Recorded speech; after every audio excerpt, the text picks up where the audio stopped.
তাৰমানে বাকীখিনিৰ ক্ষেত্ৰত বেক এণ্ড ভেৰিফিকেশ্যন কৰিব পৰা নগ'ল তাৰ ভিতৰতে অভাৰ 100 টোটেলি ফৰ্জ ডকুমেণ্ট তেনেকৈ চিটিজেনশ্বিপ চাৰ্টিফিকেটৰ আণ্ডাৰত অভাৰ 66,000 ভেৰিফিকেশ্যনৰ কাৰণে লোৱা হ'ল নিশ্চয় নিশ্চয়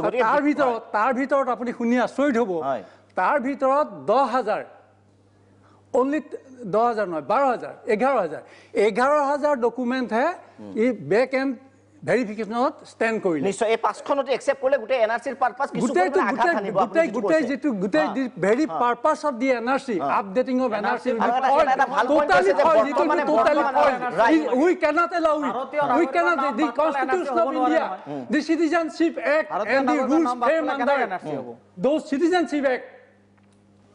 নিশ্চয় নিশ্চয় কিন্তু বৰ্তমানে ভাল কথা কৈছে এটা যে বৰ্তমানে যদিও বিজেপি কংগ্ৰেছ আমছুৱে বিপৰীতে বৰ্তমানৰ কিন্তু সুপ্ৰিম কোৰ্টৰ ষ্টেণ্ডটো এগেইনষ্ট 5 ডকুমেণ্টছ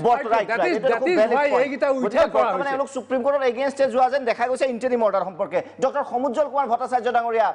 সকলোৱে ইতিমধ্যে গম পোৱা হৈছে বা আদালতত স্পষ্টভাৱে কৈছে বিজেপি কংগ্ৰেছ আমছু বিভিন্ন দল সংগঠনে এতিয়া কৈছে যে 5 নথি কৰ্তন কৰাটো যুক্তিসংগত নহয় আপোনাৰ পৰা জানিব বিচাৰিছো এই সম্পৰ্কত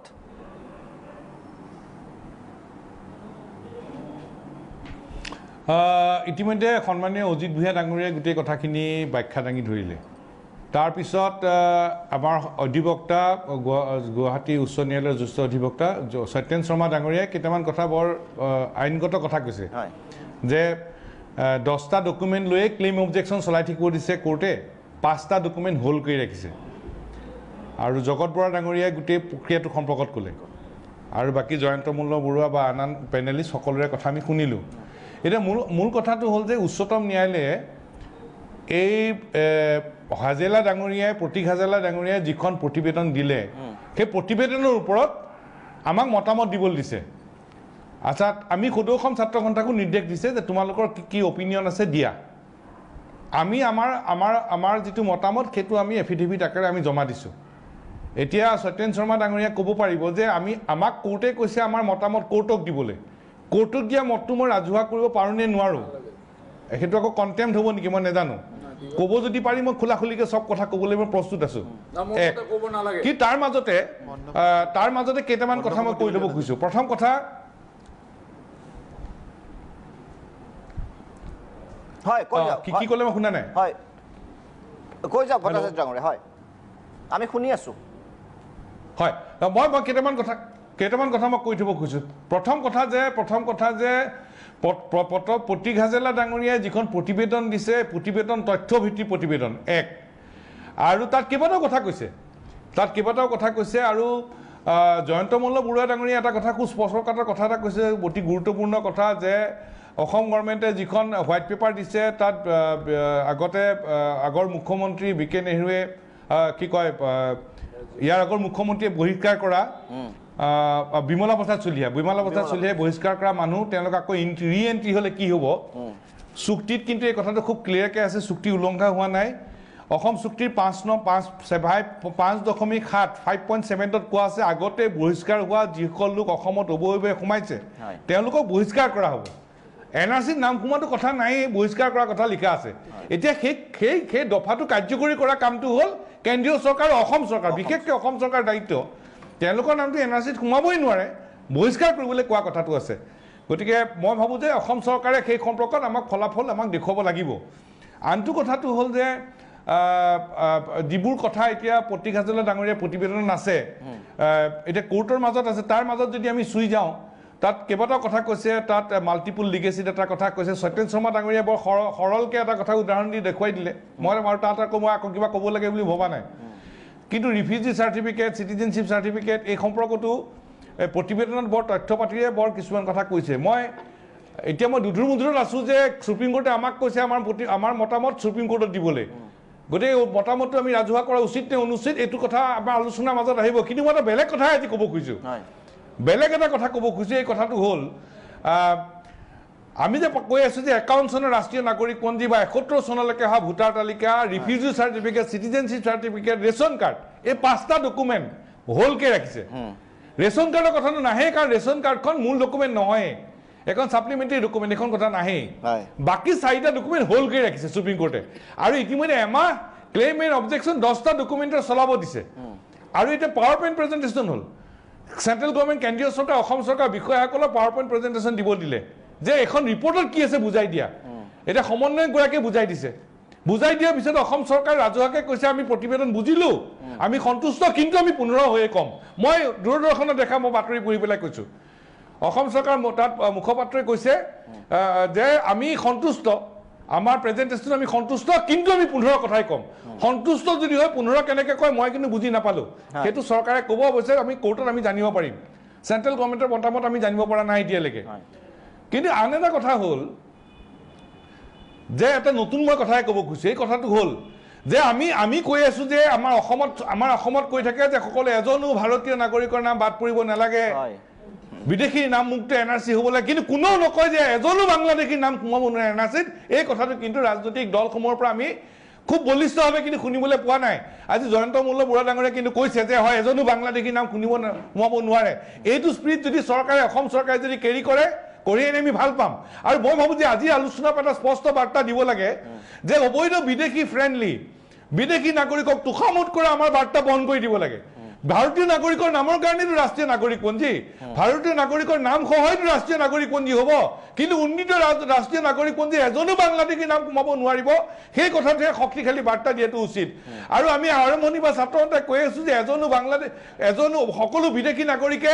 ভুল তথ্যৰে নিজৰ নামটো NRCত অন্তৰ্ভুক্ত কৰিবলৈ ষড়যন্ত্ৰ কৰি আছে আমি আৰম্ভণিৰ পৰাই কৈ আছোঁ যাৰ কাৰণে বিষয়া কৰ্মচাৰীক জাতীয় দায়িত্ব হিচাপে কাম কৰিবলৈ আমি অনুৰোধ জনাই আছোঁ আৰু প্ৰেৰণাৰ দিন পাতিলোঁ কিন্তু আজিও অবৈধ বাংলাদেশীয়ে ভুল তথ্যৰে নিজৰ নামটো NRCত অন্তৰ্ভুক্ত কৰিবলৈ চেষ্টা কৰি আছে আৰু হাজিৰা ডাঙৰীয়া যিখন প্ৰতিবেদন সেই কথাত বহুত তথ্য তাত প্ৰকাশ পাইছে বহুত তথ্যপাতি তাত প্ৰকাশ পাইছে আৰু মই আজি আৰু এটা কথা কৈ থ'ব খোজোঁ যে সমন্বয়কগৰাকী উচ্চতম ন্যায়ালয়ে তেখেতক নিযুত দায়িত্ব দিছে সমন্বয়কগৰাকী আমাৰ মোমাই পুতে কোনো নহয় তেওঁ উচ্চতম ন্যায়ালয়ে দায়িত্ব দিয়া এজন বিষয়া আৰু উচ্চতম ন্যায়ালয়ে দায়িত্ব দিছে ৰাষ্ট্ৰীয় নাগৰিকপঞ্জী উন্নীত কৰিবলৈ আৰু সমন্বয়ক প্ৰতীক হাজৰিকাৰ আৰু তেখেতৰ নেতৃত্বত থকা দলটোৰ প্ৰতি আমি সদৌ অসম ছাত্ৰ সন্থাই পূৰ্বৰে পৰাই আৰম্ভণিৰ পৰা সহযোগ কৰি আছোঁ আৰু সহযোগ কৰি যাম এইটো কথা একে স্পষ্ট কাৰণ আমাক অবৈধ বাংলাদেশীৰ নামমুক্ত এখন শুদ্ধ NRC লাগে এতিয়া মই এখন তথ্য আজি দিব খুজিছোঁ NRCৰ টেম্পাৰিং কৰা কথা এই যে কৈ আছে যে বাংলাদেশে ভুল তথ্যৰে তেওঁলোকৰ নাম সোমাইছে তেওঁলোকে জালিয়াতি কৰি সোমাইছে সেই সম্পৰ্কত মই আজি আলোচনা সভাত আজি এই আলোচনাত মই এটা নতুন তথ্য দিব খুজিছোঁ সেই তথ্যটো হ'ল 27 মে 2015 চনত ভাৰতবৰ্ষৰ গৃহ সচিব LC গোৱেল ডাঙৰীয়াই সেই সময়ৰ অসমৰ মুখ্য সচিব জিতেশ খোছলালে এখন চিঠি লিখিছিল আৰু চিঠিখনত কৈছে যে ৰেজিষ্ট্ৰাৰ জেনেৰেল অফ ইণ্ডিয়াৰ পৰা এটা দল অসমলৈ আহিছে আৰু দলটো অসমলৈ আহি ইয়াত মানে NRC আৰু 71 চনৰ আগৰ ভোটাৰ তালিকা তেওঁলোকে পৰীক্ষা কৰিছে আৰু পৰীক্ষা কৰি তেওঁলোকে দেখা পাইছে যে টেম্পাৰেজ আৰু তেওঁলোকে তাত জালিয়াতি দেখা পাইছে কেনেকৈ জালিয়াতি দেখা পাইছে কৈছে তাত কৈছে মই বাক্যটো মই পঢ়ি দিব খুজিছোঁ তাত কৈছে যে I have been informed that a team of officers from the office of the Registrar General of India visited Guwahati for checking the allegation of tampering of legacy data that is original records of NRC 51 and electoral up to 71. The team has found that a number of schedules, overcuttings in serial numbers and names have been observed. Duplicate copies of the same records have been seen. Addition and extra serial number of householder has been noticed. There is difference of density of ink. আৰু দীঘলীয়া কথা আছে তাত তেওঁলোকে চিয়াহী বদলা দেখা পাইছে তেওঁলোকে অভাৰ ৰাইটিং দেখা পাইছে তেওঁলোকে এইটো মই কোৱা নাই এইটো ভাৰতবৰ্ষৰ গৃহ সচিবে অসমৰ মুখ্য সচিবে যে লিখা চিঠিত কৈছে যে RGI টিম এটা এইবোৰ ধৰা পেলাইছে আৰু ধৰা পেলাই কৈছে এইটো ফৰেনচিক লেবৰেটৰীলৈ পঠিয়াব লাগে আৰু কৈছে যে প্ৰত্যেকখন জিলাত এইটো ভালকৈ ৰাখিব লাগে সহি নকৰাকৈ কোনো মানুহ অহা যোৱা কৰিবলৈ দিব নালাগে আৰু গোটেই অসমত এই সম্পৰ্কত তেওঁলোকে পৰীক্ষা নিৰীক্ষা কৰিবলৈ কৈছে আজি আলোচনাত মই হাজেলা ডাঙৰীয়াই কি কৈছে আজি পাতিবই নালাগে আজি আলোচনাত আমি আৰু নতুন তথ্য এটা দিলোঁ ভাৰতবৰ্ষৰ গৃহ সচিবে অসমৰ গৃহ সচিবক কৈছে যে অসমত 51 চনৰ ৰাষ্ট্ৰীয় নাগৰিকপঞ্জীৰ 71 চনলৈকে 71 চনৰ ভোটাৰ তালিকা জালিয়াতি হৈছে আৰু সেইটো ধৰা পেলাইছে গতিকে অসমত অবৈধ বাংলাদেশীয়ে 51 চনৰ ৰাষ্ট্ৰীয় নাগৰিকপঞ্জী আৰু 71 চনলৈকে ভোটাৰ তালিকাক লৈ আকৌ যে তেওঁলোকে দাবী কৰি যে ইয়াত NRC নাম অন্তৰ্ভুক্ত কৰিবলৈ যে বাট তেওঁলোকে বিচাৰি পৰিছে এইটো খাটাং আৰু সেই সম্পৰ্কত হাজেল ডাঙৰীয়াই যিখন প্ৰতিবেদন দিছে এই প্ৰতিবেদনে অবৈধ বাংলাদেশীৰ নাম অন্তৰ্ভুক্ত কৰা বাধা দিবৰ কাৰণে এটা ব্যৱস্থা হৈছে নিশ্চয় আৰু দুৰ্ভাগ্যবশত ৰাজনৈতিক দলসমূহে আগভাগ লৈছে সময় হৈছে বাণিজ্যিক বিৰতিৰ মই বিৰতিৰ পিছত উভতি আহিম দা বাৰ্নিং টপিকলে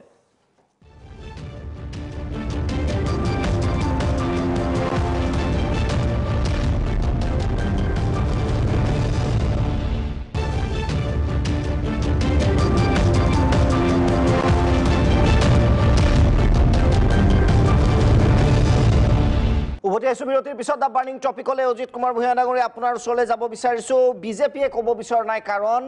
আৰু বিভিন্ন তেওঁলোকে প্ৰায় প্ৰতিটো ৰাজনৈতিক দলে আমি কৈছোঁ ইতিমধ্যে যে নিজৰ নিজৰ য'ত সুবিধা হয় তেনেকৈ এই গোটেই খেলখন খেলি গৈ আছে আপোনাৰ ওচৰত আহিব বিচাৰিছোঁ এই কথাটো কোনো মই যুক্তি বিচাৰি পোৱা নাই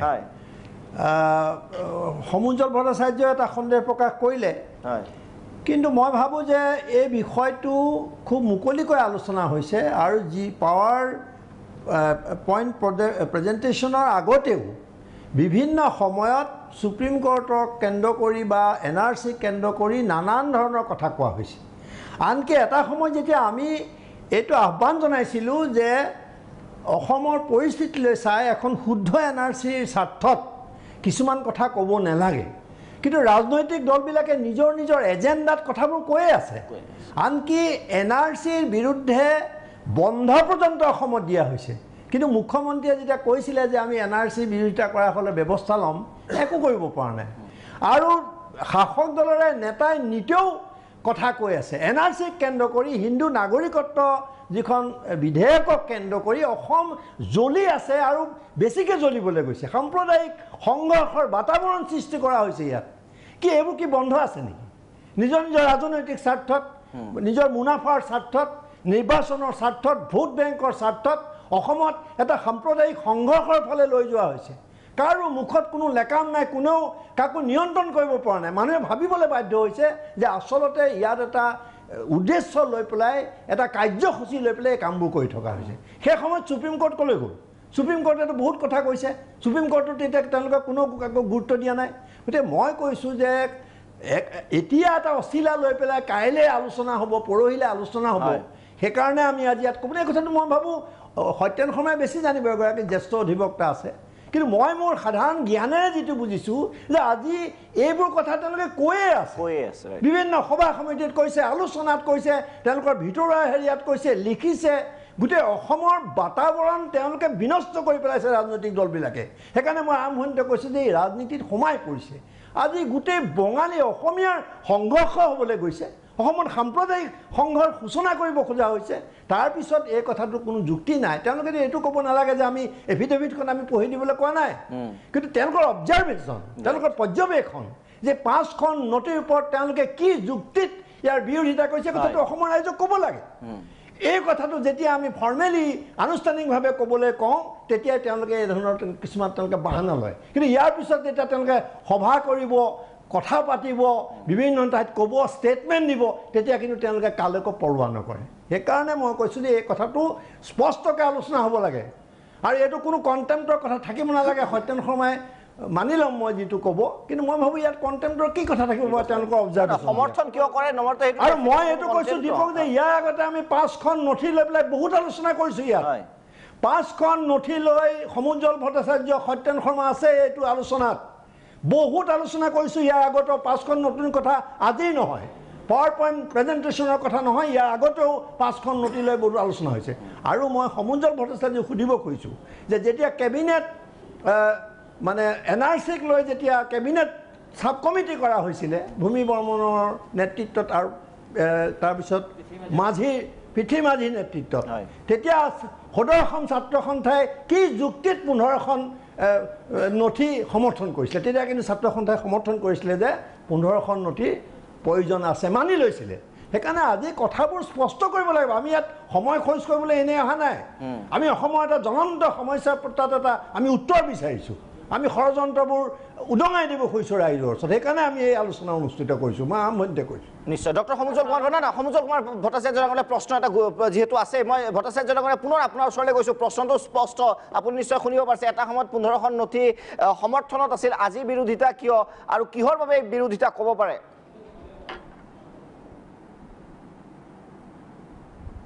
না মই অজিত ভূঞা ডাঙৰীয়া কথাখিনি কৈ গ'ল মই ইয়াৰ উত্তৰ দিছোঁ ইয়াৰ আগতো আমি NRC লৈ ইয়াত প্ৰাগ চেনেলত কৰা বহুত আলোচনাত আমি অংশগ্ৰহণ কৰিছোঁ আৰু NRCৰ ওপৰত ইয়াতে যথেষ্ট আলোচনা হৈছে আৰম্ভণিৰ পৰা নিৰৱচ্ছিন্নভাৱে অজিত দাই এই আলোচনা হাত ধৰি আছে ইয়াত আমাৰ ক'বলগীয়া কথা কৈ আছোঁ আজি আচলতে কিয় বিৰোধিতা কৰিছে তাৰে মত সুধি আছে আমি 10খন নথিৰ সপক্ষে আছোঁ স্পষ্ট কথা কেৱল মই সুধি আছোঁ যে এফিডেভিটৰ কথা ক'ব পাৰি নে নোৱাৰি এটা সত্যেন শৰ্মা ডাঙৰীয়াই কৈছে এফিডেভিটৰ কথা ক'ব নোৱাৰি কিন্তু নিজৰ মত দিব পাৰোঁ আমি সেইকাৰণে সদৌ অসম ছাত্ৰ সন্থাৰ মত আগতেও দিছিলোঁ ইয়াৰ মঞ্চত আমি 10খনৰ সপক্ষে আছোঁ এতিয়া অজিত দাই এটা নতুন প্ৰশ্ন আনিছে তাৰ উত্তৰ মই দিব খুজিছোঁ যেতিয়া বৰপেটা কাণ্ড যেতিয়া হৈছিল বৰপেটা কাণ্ডত মনমোহন সিঙৰ প্ৰধানমন্ত্ৰী থাকোঁতে তেতিয়াই NRC উন্নীতকৰণৰ সিদ্ধান্ত হৈছিল প্ৰধানমন্ত্ৰীৰ স্তৰত তাৰ আগতে বিষয়া পৰ্যায়ত আলোচনা হৈছিল বিষয়া পৰ্যায়ৰ NRC উন্নীতকৰণৰ প্ৰথম সিদ্ধান্ত 1999 দিছিল 99 চনৰ নৱেম্বৰ মাহত বিষয়া পৰ্যায়ত কেন্দ্ৰীয় চৰকাৰ অসম চৰকাৰ ছাত্ৰ সন্থাৰ মাজত হোৱা বিষয়া পৰ্যায়ৰ আলোচনাত NRC উন্নীত সিদ্ধান্ত হৈছিল তাৰপিছত প্ৰধানমন্ত্ৰী স্তৰত মনমোহন সিং ডাঙৰীয়া যেতিয়া প্ৰধানমন্ত্ৰী হ'ল তেতিয়া ত্ৰিপাক্ষিক আলোচনাৰ সিদ্ধান্ত হ'ল প্ৰধানমন্ত্ৰীৰ স্তৰত যে 51 চনৰ ৰাষ্ট্ৰীয় নাগৰিকপঞ্জী উন্নীত হ'ব 71 চনৰ ভোটাৰ তালিকাক লৈ কাম নহ'ল 5 বছৰ 2010 চনত কেন্দ্ৰীয় গৃহ সচিব ডাঙৰীয়াৰ লগত আলোচনা হ'ল আৰু তেতিয়া সিদ্ধান্ত হ'ল যে বৰপেটা আৰু ছয়গাঁৱত পাইলট প্ৰজেক্ট হ'ব হিন্দু মুছলমান চব আছে দুইটা ৰাজহ চক্ৰত কিন্তু ছয়গাঁৱত হিন্দু মুছলমান একে থকাৰ পিছতো কিন্তু ভালকৈ শান্তিপূৰ্ণভাৱে তাত কিন্তু NRC পাইলট প্ৰজেক্ট হৈ গ'ল বৰপেটাত হ'ব নিদিলে আৰু বৰপেটাত কোনে হ'ব নিদিলে আমাৰ প্ৰমাণ আছে তাত বাংলাদেশী লবিয়ে হোৱা নাই ফটো আছে আমাৰ কোনে গণ্ডগোল কৰিছে আৰু তাত বন্ধ কৰি দিয়া হ'ল আৰু তাৰপিছত গ্ৰুপ অফ মিনিষ্টাৰ হ'ল অজিতাই কোৱাৰ লেখীয়াকৈ গ্ৰুপ অফ মিনিষ্টাৰ হ'ল গ্ৰুপ অফ মিনিষ্টাৰ আছুৰ লগত কথা পাতিছে আন সংগঠনৰ লগত কথা পাতিছে তেতিয়াই আজিৰ সদৌ অসম ছাত্ৰ সন্থা 28টা জনগোষ্ঠীয় সংগঠনৰ মিলন আৰম্ভ হ'ল জাতি সংকটত সদৌ অসম ছাত্ৰ সন্থা 28টা জনগোষ্ঠী তেতিয়া 26টা আছিল একেলগ হ'লোঁ আৰু তেতিয়া মডেলিটি ঠিক হ'ল আমাৰ লগত কথা পাতি ফৰ্মখন ঠিক হৈছে আছু 28টা সংগঠনৰ লগত কথা পাতি আৰু বেলেগ সংগঠনৰ লগতো কথা পাতিছে আৰু তেতিয়া আমি কৈছিলোঁ যে হয় 51 চনৰ ৰাষ্ট্ৰীয় নাগৰিকপঞ্জীখন 71 চনলৈকে ভোটাৰ তালিকাৰ নাম থকা ব্যক্তি আৰু তেওঁলোকৰ সতি সন্ততিয়ে উন্নীত হ'ব যাৰ নাম 51 চনৰ ৰাষ্ট্ৰীয় নাগৰিকপঞ্জীত আছে যাৰ নাম 71 চনলৈকে যিকোনো ভোটাৰ তালিকাৰ নাম আছে NRCত সোমাব আৰু 12টা ডকুমেণ্ট দিয়া হৈছে 15টা নহয় 12টা ডকুমেণ্ট দিয়া প্ৰি 71 তেওঁলোকৰ যদি চৰকাৰীভাৱে পৰীক্ষা অথেণ্টিকেট কৰা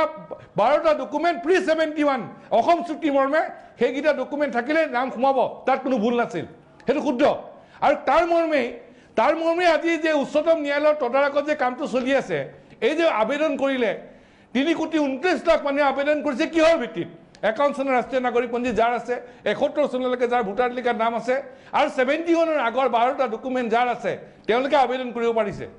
এতিয়া আবেদন প্ৰক্ৰিয়া শেষ পৰীক্ষা নিৰীক্ষা কৰি ফাৰ্ষ্ট ড্ৰাফ্ট ওলাল পৰীক্ষা নিৰীক্ষা কৰি ছেকেণ্ড ফাইনেল ড্ৰাফ্ট ওলাল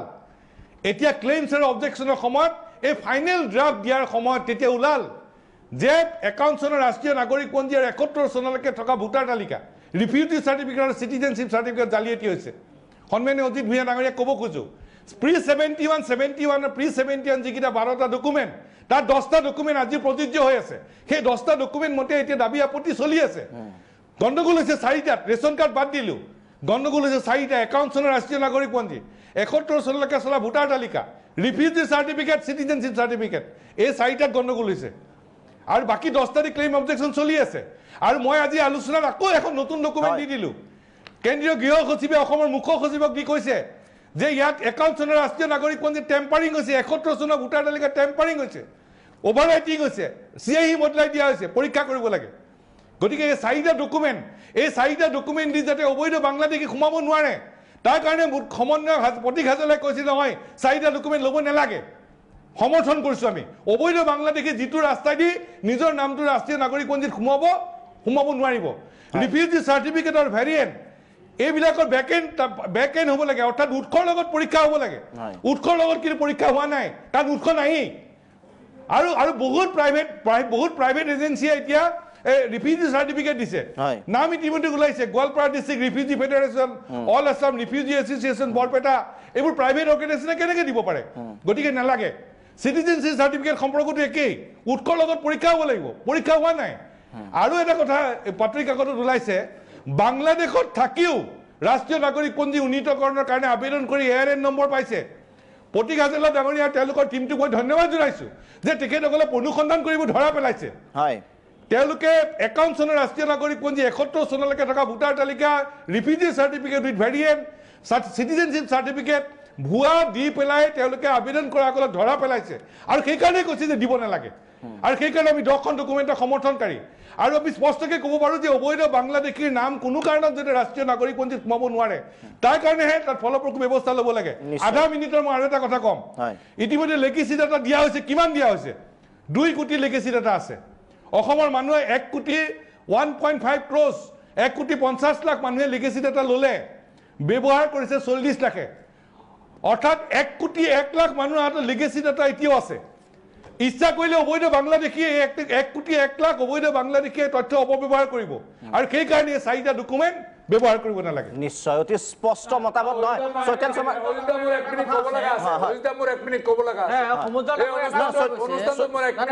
সত্যেন শৰ্মা ডাঙৰীয়া কওক কিন্তু বিৰতিৰ সময় হৈছে সত্যেন খুব চমুকৈ আপুনি কওক নে বিৰতিৰ পিছত ক'ব নিশ্চয় এইখিনি সময় হৈছে পুনৰ চমু বাণিজ্যিক বিৰতিৰ সমুজ্জ্বল ভট্টাচাৰ্য ডাঙৰীয়াই নিজৰ স্থিতি স্পষ্ট কৰিছে সময় হৈছে বিৰতিৰ উভতি আহিম বিৰতিৰ পিছত আন অতিথিসকলৰ মতামত ল'ম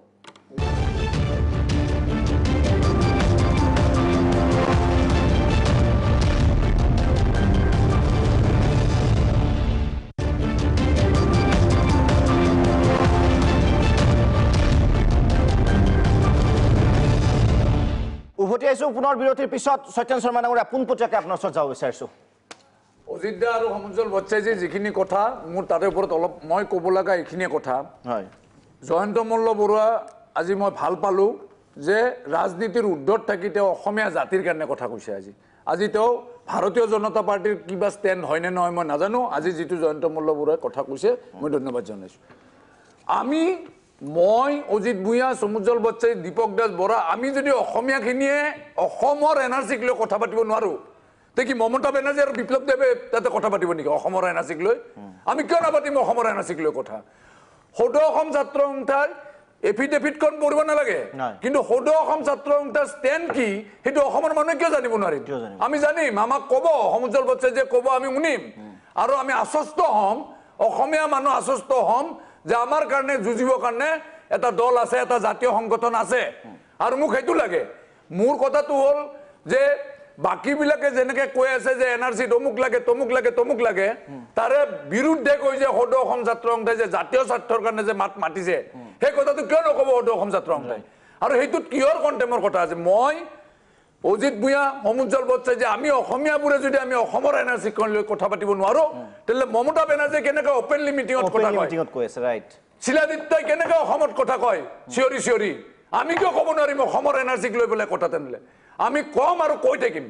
তাতে কণ্টেম হওক আৰু কি হওক মই নাজানো আইনুদ্দিন আহমেদ মানে সমুজ্জ্বল ডাঙৰীয়াৰ কথাত এটা মোৰ প্ৰশ্নবোধক চিট আহিছে যে তেখেত 51 এনআৰচি আৰু আপ টু 71 ভোটাৰ লিষ্টত মানে টেম্পাৰিং হোৱা বুলি এটা অভিযোগ আহিছে তেওঁ আনা নাই হাজেলা ডাঙৰীয়া যোনে আনক মানে তেখেতৰ মুখত মূল অভিযোগ হাজেলা ডাঙৰীয়া মানে গোটেই কথাটো হৈছে এনেকুৱা যেন লাগিছে গোটেই চিষ্টেমটো এটা খেলিমেলি হৈছে আৰু এই খেলিমেলি হোৱাৰ পিছত এতিয়া আমি কি কৰিম ভাবি অসমৰ ৰাইজে কি কৰিম এনআৰচিটো যিটো পন্থাৰে গৈ আছে এতিয়া আপোনালোকে আমি চবেই কৈ আছো যে বাংলাদেশীৰ নাম কোনোপধ্যে উঠিব নালাগে কিন্তু এইটো নেকি যে এই গোটেই প্ৰক্ৰিয়াটো চলি থকা সময়তে প্ৰকৃত ভাৰতীয়সকলৰ নাম এনআৰচিত নুঠিব নেকি প্ৰকৃত ভাৰতীয়সকলৰ নাম এনআৰচিত কিয় নুঠিব এই প্ৰশ্নবোধক চিনৰ কাৰণেই আমি ক'বলগীয়া হৈছে যে 5টা ডকুমেণ্টৰ ভিতৰত 51 এনআৰচি 71 ভোটাৰ লিষ্ট এই 2টা ডকুমেণ্টৰ কিন্তু কোনো ধৰণৰ সন্দেহ নাই আমাৰ ক্ষেত্ৰত সন্দেহ নাই কাৰণ এই কাৰণে সন্দেহ নাই এই কামটো আমি কৰা নাই ইলেকশ্যন অফিচে কৰিছে ইলেকশ্যন অফিচে ভোটাৰ তালিকা বনাইছে আৰু এটা প্ৰক্ৰিয়াৰ মাজেৰে বনাইছে গতিকে এইটো নৎসাত কৰা কোনো প্ৰশ্নই আহিব নোৱাৰে যদি কোনোবাই ক্ৰাইম কৰিছে যদি কোনোবাই ফৰ্জাৰী কৰিছে চিনাক্ত কৰক শাস্তিমূলক ব্যৱস্থা গ্ৰহণ কৰক কিন্তু প্ৰকৃত ভাৰতীয় নাগৰিকৰ নাম কোনোপধ্যে প্ৰকৃত ভাৰতীয় নাম কাটা নোযোৱাত ব্যস্ত কিন্তু অবৈধৰ নাম থকা যে কাটা যায় অবৈধ মানুহৰ নাম উঠাৰ প্ৰশ্ন মই কথা এটা কওঁ মানে আপুনি গোটেই কথাটো হৈছে কি যে আজিৰ তাৰিখত আমি সকলোৱে এখন শুদ্ধ এনআৰচি বিচাৰিছোঁ আৰু ভাৰতীয় নাগৰিকৰ নাম সন্নিৱিষ্ট এখন নাগৰিকপঞ্জী আমি বিচাৰিছোঁ আৰু সেইখন নাগৰিকপঞ্জী নতুন বস্তু নহয় সেইখন আপডেট নাগৰিকপঞ্জী এখন বিচাৰিছোঁ এটা গোটেই কথাটো হৈছে যেতিয়া অসম আন্দোলনৰ পিছত চুক্তি হ'ল, চুক্তি হোৱাৰ পিছত যেতিয়া আমি এনআৰচিখন আপডেট কৰাৰ এটা সিদ্ধান্ত ল'লোঁ আৰু সেই সিদ্ধান্ত কাৰ্য কৰিবলৈ যাওঁতে আমি যিবিলাক বাধাগ্ৰস্ত হৈছে এই কথাখিনি আপোনালোকেও জানে, আমি সকলোৱে জানো অসমৰ ৰাইজে। কিন্তু আজি মাননীয় সুপ্ৰিম কোৰ্টে সিদ্ধান্ত লৈ আজি যিটো কাম কৰি আছে তাত আমি তেওঁলোকক সমৰ্থন দিয়া উচিত হয়নে নহয়? আৰু আপুনি যিটো কথা কৈ আছে যে সমুজ্জ্বল ভট্টাচাৰ্যৰ কথাটো কৈছে, এইটো নহয়। ডকুমেণ্টছে কি কৈছে? ডকুমেণ্টছে কৈছে যে তোমালোকৰ এইখিনিত তোমালোকৰ লেকুনা আছে, এইখিনিত তোমাৰ ফ্ৰডুলেণ্ট হৈছে, সেইটো তোমালোকে ভেৰিফাই উইথ প্ৰুফ কোৱা আছে। আৰু সেইটো কথাই হাজিৰা ডাঙৰীয়া ক'লে। এতিয়া আপুনি কৈ আছে যে আমি কি কৰা উচিত? আপোনালোকে এটা কামেই কৰা উচিত, এই 5খন ডকুমেণ্ট সম্পৰ্কত আপোনাক যিবিলাক কথা কৈছে এইবিলাক উদ্ৰ কৰি সুপ্ৰিম কোৰ্টক কওঁ যে আপোনালোকে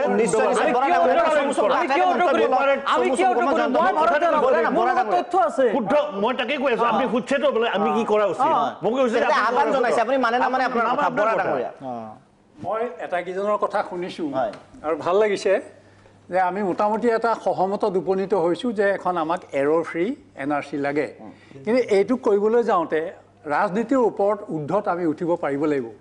আৰু এতিয়া এনেকুৱা ধৰণৰ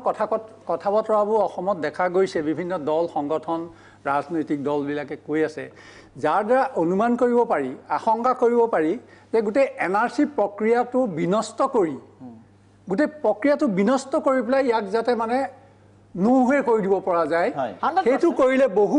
কোনোবা স্বাৰ্থান্বেষী দল সংগঠনৰ তাৰ দ্বাৰা বহুত লাভান্বিত হ'ব। সেই প্ৰক্ৰিয়াটো কিন্তু অলৰেডি ষ্টাৰ্ট হৈছে। আৰু সেইকাৰণেই কোৱা হৈছে যে NRCত যিটো ফাইনেল ড্ৰাফ্ট ওলাল, ফাইনেল ড্ৰাফ্টত বহুত মানে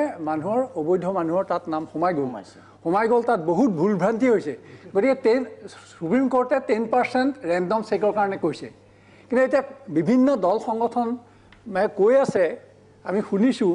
যে নহয় ইয়াতে 10%ত নহ'ব, গোটেই 100% পাৰিলে এইটো ৰিভেৰিফিকেশ্যন কৰিব লাগে। Is it possible? এতিয়া মূল কথাটো হ'ল সেইটো যে এইটো পচিবল নেকি? এইটো যদি কৰিবলৈ যোৱা যায় তেতিয়াহ'লে NRCখন আমি বাদ দিব লাগিব। যে অসমত NRC আৰু কোনদিন নহ'ব। আকৌ যদি আমি ডি-নভ যদি কৰিবলগীয়া হয় তেতিয়াহ'লে আমি সেইটো কৰিব নোৱাৰিম। আৰু আমাৰ এটা কথা ক'ব লাগিব যে দৰ্শন চেঞ্জ কৰিব লাগিব। আমাৰ যিটো দৰ্শনৰ পৰিৱৰ্তন, অজিত ভূঞা ডাঙৰীয়াই আৰম্ভণিতে কৈ গৈছিলে যে সকলোৱে কি কৈ আছে যে এজনো যাতে বিদেশী নাগৰিক, এজনো যাতে ভাৰতীয় নাগৰিকৰ নাম কটা নাযায়। কিন্তু তাৰ ওলোটাটো আমি ক'বৰ কাৰণে আমাৰ মনস্তাত্ত্বিকভাৱে আমাৰ দৰ্শন সলনি কৰিব লাগিব। আমি ক'ব লাগিব যে কোনো এজন বিদেশী নাগৰিকৰ নাম আমাৰ NRCত সোমাব নোৱাৰিব। আৰু সেইটোকে কৰিবলৈ গ'লে আমাৰ গোটেই চিন্তাধাৰা সম্পূৰ্ণ বদলি যাব। এই চিন্তাধাৰা বদলিৰ কাৰণে পুনৰ বাণিজ্যিক বিৰতিৰ সময় হৈছে বৰুৱা ডাঙৰীয়া। মই আহিম বিৰতিৰ পিছত, আমি উভতি আহিম দ্য বাৰ্নিং টপিকলৈ।